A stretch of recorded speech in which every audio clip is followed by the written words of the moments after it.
Assalamualaikum.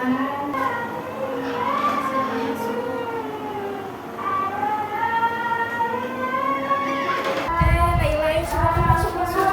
Seneng banget nih kamu bisa datang. Iya kak, makasih ya udah mau luangin waktu. Justru malah aku yang seneng, Naila, kamu datang ke sini.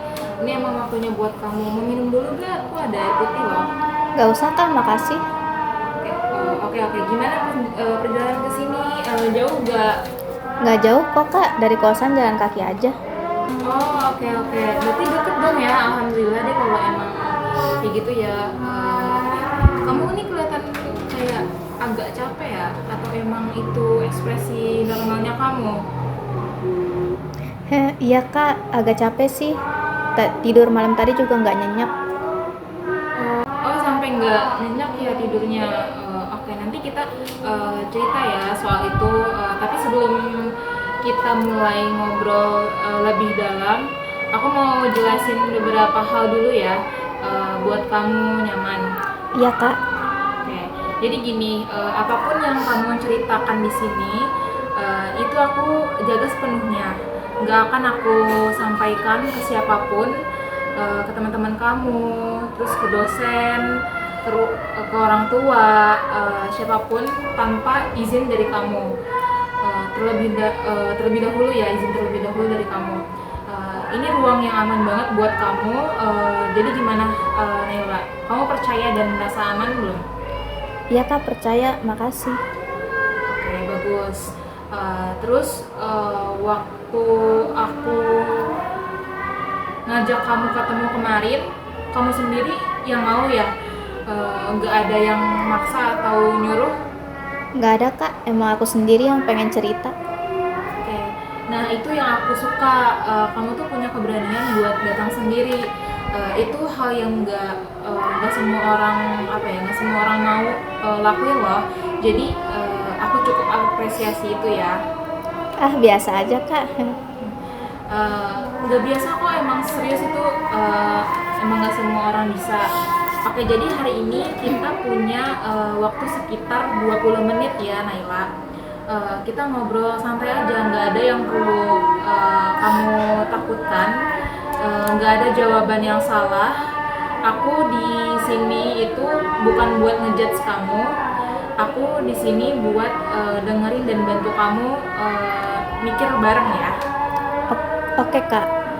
Nah, sekarang boleh aku tanya gak, apa yang bikin kamu akhirnya memutuskan untuk datang ke sini hari ini? Lalu apa yang sebenarnya lagi kamu rasain belakangan ini? Jadi gini kak, aku lagi ngerasa berat banget belakangan ini. Banyak tugas yang harus aku selesaikan, tapi entah kenapa aku selalu nunda-nunda, padahal deadline-nya udah mepet banget. Berat banget dan nunda-nunda ya. Oke. Boleh cerita lebih konkret gak? Misalnya kayak tugas apa sih yang emang lagi paling banget bikin kamu kepikiran sekarang? Tugas akhir matkul metodologi penelitian kak, itu bikin outline proposal. Deadline-nya besok siang dan aku belum mulai sama sekali. Jadi tugas akhir matkul metodologi penelitian, uh, belum mulai sama sekali dan deadline-nya besok ya. Oke, itu pasti bikin tekanan yang besar banget ya sekarang. Banget kak, tiap kali inget rasanya ada yang ngeganjel di dada gitu. Kayak anxiety tapi nggak bisa aku jelasin. Kayak ada batu yang ganjel gitu ya. Iya persis, nggak enak banget rasanya. Aku bisa bayangin sih. Sekarang sebelum kita bahas lebih jauh soal tugasnya, aku mau tanya sesuatu yang mungkin kedengarannya sih simple tapi penting sebenarnya. Jadi sebenarnya tuh kamu sendiri ini pengen nggak sih ngerjain tugas itu? Maksudnya deep down deh, kayak kamu nih masih peduli gak sama kuliah kamu? Ya mau banget lah kak, aku pengen banget lulus tepat waktu, pengen IPK aku bagus, pengen bisa bikin orang tua aku bangga. Bokap sama nyokap aku udah kerja keras banget buat biayain kuliah aku, masa aku mau sia-siain? Wah, itu tujuan yang sangat mulia ya Naila. Lulus tepat waktu, terus IPK bagus, terus juga bikin orang tua bangga. Itu yang emang sebenarnya kamu inginkan sebenarnya ya. Iya kak, itu beneran yang aku mau. Oke, aku pegang itu ya. Nah, sekarang aku penasaran kalau kamu sebenarnya mau banget, terus kenapa bisa sampai belum mulai? Waktu kamu harusnya ngerjain tugas itu sebenarnya apa yang terjadi sih sebenarnya itu?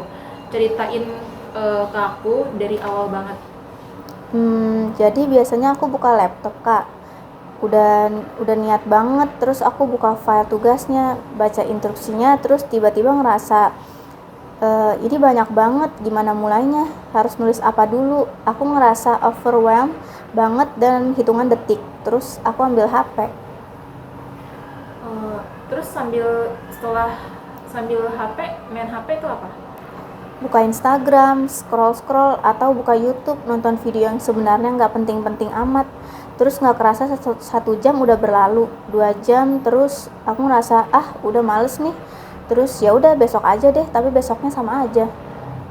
Dan itu terjadinya berapa lama? 2 minggu kak, hampir tiap polanya sama persis kayak gitu. Oke, jadi selama 2 minggu ini hampir setiap hari siklusnya kayak buka tugas, terus ngerasa overwhelmed, terus kabur ke HP, waktu habis, tugas nggak jalan. Iya kak, persis banget, ngomongnya jadi malu sendiri. Nggak usah malu Naila. Aku di sini kan nggak buat ngejudge itu. Aku lebih penasaran nih sama sesuatu. Tadi kan kamu bilang waktu buka tugas kamu langsung ngerasa overwhelmed dan nggak tahu mulai dari mana. Itu yang paling pertama muncul. Tapi aku mau nanya lebih dalam. Selain bingung, ada nggak perasaan lain yang muncul di sini? Suatu yang mungkin kamu nih belum ceritain gitu ke aku. Ada sih kak, sebenarnya aku takut. Takut apa? Takut hasilnya jelek, takut dikira nggak ngerti apa-apa, takut dikira bodoh sama dosen. Kayak di kepala aku udah langsung kebayang, gimana kalau tugasnya aku kerjain tapi ternyata salah semua. Atau gimana kalau dosennya mikir aku nggak serius. Terus aku jadi nggak mau mulai sama sekali. Oh, jadi bukan cuma bingung, ada rasa takut yang menghakimi kalau hasilnya tuh nggak sempurna ya. Iya kak, dan lebih enak rasanya nggak ngerjain dulu daripada ngerjain tapi hasilnya mengecewakan. Oke, ini menarik banget ya Naila. Kamu baru aja ngungkapin sesuatu yang sangat penting. Jadi emang menunda itu bukan karena kamu malas sepertinya ya, tapi karena menunda terasa lebih aman daripada mencoba dan berisiko dinilai buruk, begitu? Iya kak, persis kayak gitu rasanya. Oke, dan sebenarnya itu sangat masuk akal secara perasaan. Banyak orang yang tanpa sadar melakukan itu. Tapi sekarang aku mau nanya dulu, perasaan itu atau rasa takut itu, apakah itu hilang ketika kamu scroll Instagram? Enggak kak, malah makin ada di belakang kepala, makin parah malah. Kayak aku tahu banget aku harusnya ngerjain, tapi aku tetap nggak lakuin, jadi rasa bersalahnya nambah. Oke, jadi ada dua hal nih yang kamu rasain bersamaan ya, secara bersamaan, kayak jadi rasa takut kalau ngerjain dan rasa bersalah karena nggak ngerjain. Iya kak, kayak terjepit di tengah-tengah. Oke, terjepit itu kata yang tepat banget, dan kamu udah dalam posisi terjepit itu selama 2 minggu ini. Sambil tidur nggak nyenyak, sambil bawa beban itu kemana-mana. Iya kak, iya capek banget sebenarnya. Aku yakin sih kamu capek dan aku rasa kamu sendiri juga tahu itu. Kondisi ini nggak bisa dibiarin, kalau dibiarin terus menerus.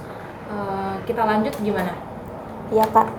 Oke. Oke, jadi Naila, sekarang aku mau tanya sesuatu dan aku mau kamu yang jawab ya. Bukan aku. Ini soal kamu. Jadi jawabannya harus dari kamu sendiri, oke? Oke, Kak. Oke. Coba kamu pikirin baik-baik selama 2 minggu terakhir ini buka tugas, terus overwhelm, kabur ke HP, rebahan, tidur, besoknya sama lagi, begitu lagi. Menurut kamu sendiri nih, apakah perilaku itu membawa kamu lebih dekat ke tujuan kamu, tujuan yang tadi kamu sebut, lulus tepat waktu, terus IPK bagus, terus bikin orang tua bangga? Enggak, Kak. Jelas banget enggak. Iya, kamu yakin? Yakin, Kak. Malah sebaliknya. Makin nunda, makin numpuk, makin stres. Makin stres, makin males mulai. Lingkaran setan. Lingkaran setan itu persis banget apa yang diucapin ya, maksudnya kayak situasi sekarang yang kamu alamin. Dan kalau lingkaran itu dibiarkan, kira-kira apa yang akan terjadi 1 atau 2 minggu lagi? Tugas-tugas lain juga bakal kena dampaknya. Nilai semester ini bisa hancur. Dan aku nggak mau bayanginnya, Kak. Tapi perlu kamu bayangkan Laila, bukan untuk bikin kamu takut, apa ya, menjadi lebih takut, tapi supaya kamu sadar, eh, sadar betul konsekuensi dari pilihan yang kamu buat sekarang, karena ini tentang pilihan sebenarnya. Pilihan. Iya, jadi dalam konseling realitas eh, ada keyakinan dasar bahwa setiap perilaku itu yang kita lakukan itu adalah pilihan. Jadi kamu memilih untuk buka HP, terus kamu memilih untuk nutup laptop kamu, itu sebenarnya pilihan. Nah, meskipun emang rasanya otomatis, terasa refleks. Nah, kalau itu pilihan, berarti kamu juga punya kemampuan untuk memilih yang berbeda. Kamu dengar gak ini? Iya, Kak. Iya, tapi kenapa rasanya susah banget buat milih yang berbeda? Nah, pertanyaan yang bagus banget ya Naila. Karena pilihan yang lama itu sudah jadi kebiasaan. Otak kamu ini udah terlanjur belajar bahwa ketika muncul rasa tidak nyaman, solusinya adalah lari ke HP. Itu yang sudah berkali-kali kamu latih tanpa sadar. Tapi kebiasaan itu sebenarnya bisa diubah pelan-pelan, terus dengan rencana yang konkret. Iya, iya, Kak. Aku ngerti. Oke, sekarang ada satu pertanyaan lagi yang aku mau kamu jawab jujur. Kalau besok nih, misalkan besok tugas ini nggak kamu kumpulin, atau kamu kumpulin tapi nggak maksimal, apa yang sebenarnya akan kamu rasakan kalau hal itu terjadi? Bukan nilai yang aku tanya ya, tapi di sini perasaan. Menyesal banget, Kak. Dan ngerasa ngecewain diri sendiri. Ngecewain orang tua juga. Bokap nyokap aku kerja keras banget. Nyokap aku sampai jualan makanan tiap pagi buat bantu biaya kuliah aku. Kalau aku nyanyain itu, aku nggak tahu deh, Kak. Sedih banget bayanginnya. Oke, iya, aku dengar kamu. Itu bukan sekedar tugas ya. Ada orang-orang yang kamu cintai di balik semua ini. Iya, Kak. Oke, dan kamu nggak mau mengecewakan mereka. Nggak mau banget. Bagus. Pegang perasaan itu ya Naila, bukan buat bikin kamu sedih, tapi buat jadi pengingat kenapa kamu harus bergerak, karena kamu sendiri yang bilang tadi kan, perilaku menunda itu nggak efektif, nggak membawa kamu nih ke tujuan kamu, dan kalau dibiarkan akan bikin kamu menyesal. Bukan aku yang bilang ya, tapi kamu yang bilang. Iya, Kak. Aku yang bilang. Oke, nah sekarang kita bisa bicara soal langkah ke depan. Apakah kamu mau? Mau, Kak, banget. Oke. Oke, sekarang kita masuk ke bagian yang paling penting dan paling seru. Kita bikin rencana. Kita bukan rencana yang muluk-muluk gimana-gimana, tapi yang konkret dan bisa langsung kamu jalankan hari ini juga. Kita mulai dari yang paling urgent dulu deh. Yang paling urgent itu kan tadi tugas outline proposal metodologi penelitian kamu yang deadline-nya itu besok. Ya Kak. Pertama, aku mau tanya dulu. Sebenarnya kamu nih paham nggak materinya? Terus maksudnya tuh kayak soal outline proposal, terus kamu ada bayangan nggak harus nulis apa aja gitu? Sebenarnya paham Kak, itu ada 5 bagian: latar belakang masalah, rumusan masalah, tujuan penelitian, manfaat penelitian, sama kajian teori singkat. Aku paham semua itu. Oke, nah jadi sebenarnya ini kamu paham. Berarti masalahnya bukan di kemampuan, tapi di apa? Dimulainya Kak, dan dari rasa takut tadi. Ya, betul banget. Jadi sebenarnya nih kamu tuh nggak bodoh, Naila. Kamu tuh paham materinya apa. Yang perlu dibenahi itu adalah cara kamu memulainya. Nah, sekarang dari jam berapa kamu harusnya bisa duduk dan mulai ngerjain malam ini? Kalau dari sekarang aku balik ke kosan, terus makan, sholat maghrib, mungkin jam 7 malam Kak, aku udah bisa duduk dan siap. Oke, jam 7 ya. Itu target mulainya. Sekarang 5 bagian tadi. Kalau kamu kerjain satu per satu, kira-kira satu bagian butuh berapa menit kalau kamu fokus? Kalau beneran fokus dan gak diganggu HP, mungkin 30-40 menit per bagian Kak. Oke, kita ambil yang moderat lah ya, 35 menit per bagian. 5 bagian dikali 35 menit. Itu berapa? 175 menit, hampir 3 jam. Hampir 3 jam. Dan kamu mulai jam 7. Berarti selesai sekitar jam 10 malam lah ya. Masih ada waktu tuh buat cek ulang, terus perbaikan kecil sebelum tidur. Itu masuk akal gak menurut kamu? Masuk banget Kak, aku gak pernah mikir segitu jelasnya, kayak tiba-tiba kelihatan bisa. Karena sebenarnya kamu tuh memang bisa sebenarnya nih.